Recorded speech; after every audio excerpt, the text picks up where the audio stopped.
তিতাস নদীর পাড়ে ব্রাহ্মণবাড়িয়া উপজেলা। এই জেলার নবীনগরে বাহারি রসালো মিষ্টির সুনাম রয়েছে। সেটা দেখতে ও খাবারের স্বাদ গ্রহণ করতে চলে এলাম। এই জেলার কৃষ্টি সংস্কৃতিতে বিভিন্ন সুফি মতবাদের সৃষ্টি, যার কারণে অনেক মাজার রয়েছে।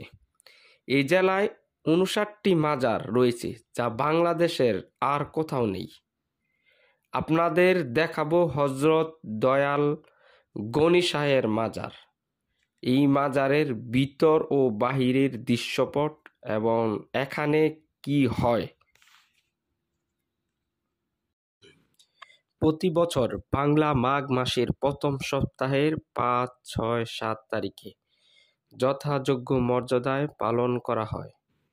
আশেকানগণ দরবার শরীফে জড়ো হন এবং দিন রাত ব্যাপী কোরআন শরীফ তেলাওয়াতের কথা উল্লেখ থাকলেও বাস্তবে এসে দেখি ভিন্ন কিছু।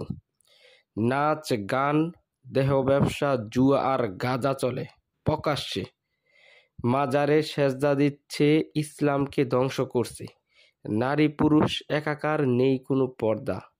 চলছে দিবারাত্রি গান ও মেলার উৎসব। এ যেন ইসলামকে ধ্বংস করার এক ভয়াবহ পরিত্রাণ। আমরা যে দৃশ্যগুলো দেখাচ্ছি এটা সম্পূর্ণভাবে ভিডিও করা নিষেধ। তারপরেও আমরা কিন্তু ভিডিও করে আপনাদের দেখাচ্ছি যে মাজারকে ব্যবহার করে মাজারের নামে কত রকম অপসংস্কৃতি হচ্ছে। দিন দুপুরে গানের আড্ডা, মদ্যপ মাতাল হয়ে অসংখ্য মানুষ চারপাশে ঘুরছে এবং এখানে ধ্যানের নামে উপাসনালয় তৈরি করা হয়েছে, যেখানে কয়েকজন মানুষ গরু ছাগল নিয়ে উপস্থিত হয়েছে। ইসলামী সংস্কৃতিকে ধ্বংস করার জন্য এরকম মাজারে নাচ গান, প্রকাশ্যে দিবালোকে মদ, জুয়া, নারী পুরুষ একাকার হওয়া সম্পূর্ণভাবে ইসলামে নিষেধ। তারপরও এই কাজগুলো চলছে দিবারাত্রি। সরাসরি যদি কেউ এসব না দেখেন তাহলে অবশ্যই আপনার কল্পনায় থেকে যাবে। মাজারগুলোতে এরকম যা চলছে, ইসলামে এর কোনো সওয়াব নেই, বরং এর জন্য শিরকের মতো ভয়াবহ অপরাধ হবে। আল্লাহ সুবহানাহু ওয়া তাআলা আমাদেরকে সঠিক পথ বোঝার তৌফিক দান করুক এবং এই মাজার থেকে দূরে রাখুক। এই ব্রাহ্মণবাড়িয়া উপজেলায় 59টির বেশি মাজার রয়েছে।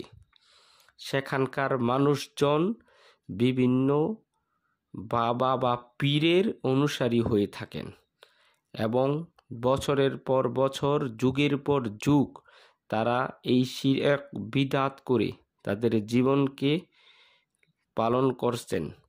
ইসলামের সঠিক জ্ঞান থাকা সত্ত্বেও তারা কিন্তু এই অপসংস্কৃতিকে ধরে রেখেছেন।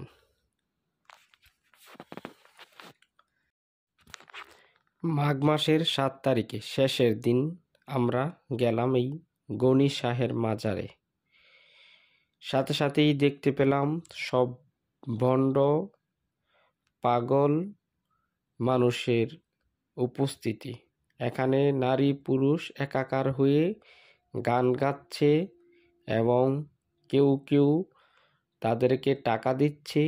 আইয়ামে জাহিলিয়াতের এক কঠিন পরিস্থিতি, যেখানে ইসলামকে তারা কোনো মতেই মানছে না, বরং ইসলামের সম্পূর্ণ বিরোধিতা করছে। তারা প্রকাশ্যে দিবালোকে গান, নাচ, বাজনা সহ একাকার হয়ে এই দিনটিকে পালন করছে। মাজার কেন্দ্রিক তারা তাদের জীবনকে উপস্থাপন করছে। ইসলামে কখনো এটা সমর্থন করে না।